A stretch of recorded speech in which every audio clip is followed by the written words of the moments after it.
Okay guys, salamat sa Diyos sa isang araw na naman na makakagawa tayo ng video.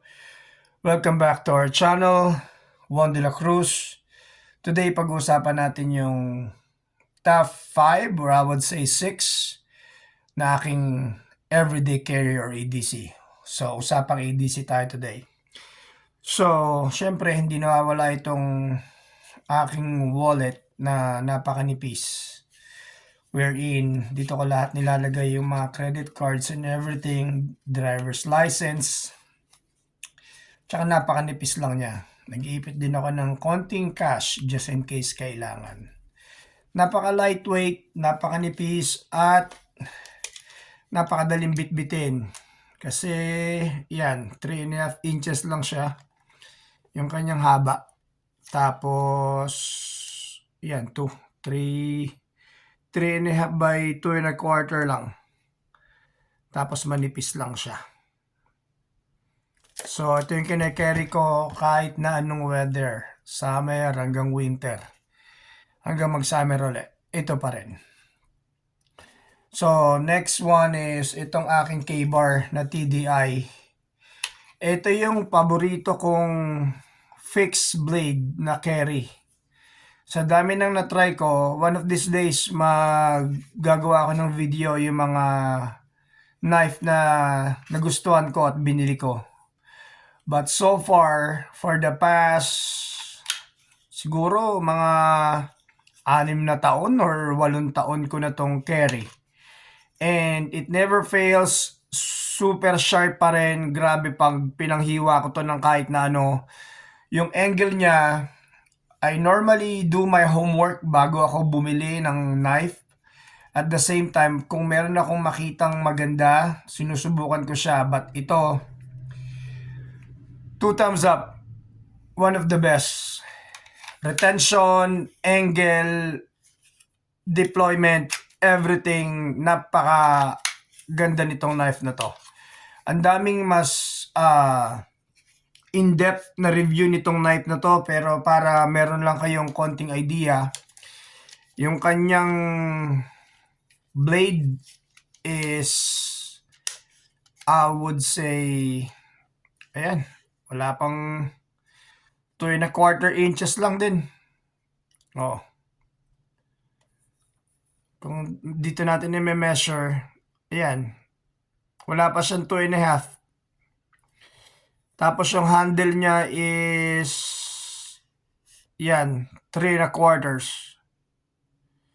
Yung overall length ng blade, I would say at least 6 siguro. Pero sobrang ganda nitong blade na to. As in, matagal, more than 5 years ko na, that's one thing for sure. More than 5 years ko na tong kine-carry.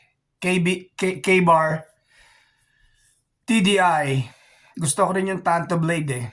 Pero mas nagustuhan ko to kasi talagang ito guys, kahit na ihiwa nyo to sa mga seatbelt or kahit na mga maong or leather, this thing will like bite. And napaka jab, everything cut, slice, para siyang bear claw. Ito yung pick ko sa everyday carry na knife. Ito, kinikerry ko rin to, pepper spray, packet lang, simple lang, off, on. Napaka, just in case, last resort ko kasi tong mga to eh, tong dalawa. Pagkaya nito, or syempre number 1, walk away, that's the best. Alis, umiwas, lumayo, de-escalate. Yun ang pinaka the best. Natrap ka sa situation, wala kang magawa, ito.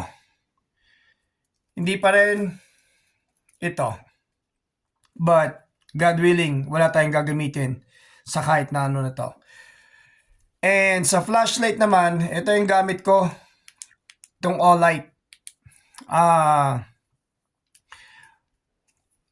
Run by 1AA. Yan, itong ginagamit ko, which is rechargeable by IKEA. Ito tong Olight na ginagamit ko na to, napaka I would say versatile. Kasi pwede mo rin siyang ikabit sa cap. So pwede siyang maging headlamp pag meron kayong sombrero. Pwede nyo siyang isabit dito. So pwede na rin siyang headlamp. Tapos meron lang siyang 2 modes. Isang dim, then click again. Magba-brighten pa siya.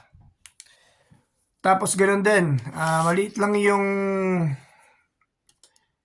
yan, I would say 3 1/4 yung itong Olight na to na ginagamit ko.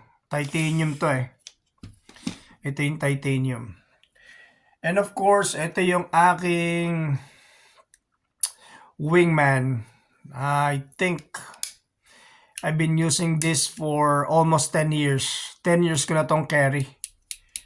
Itong wingman na to, ito yung aking multi-tool. Meron pa akong mga multi-tool, pakikita ko sa inyo. Meron pa ako ibang flashlight.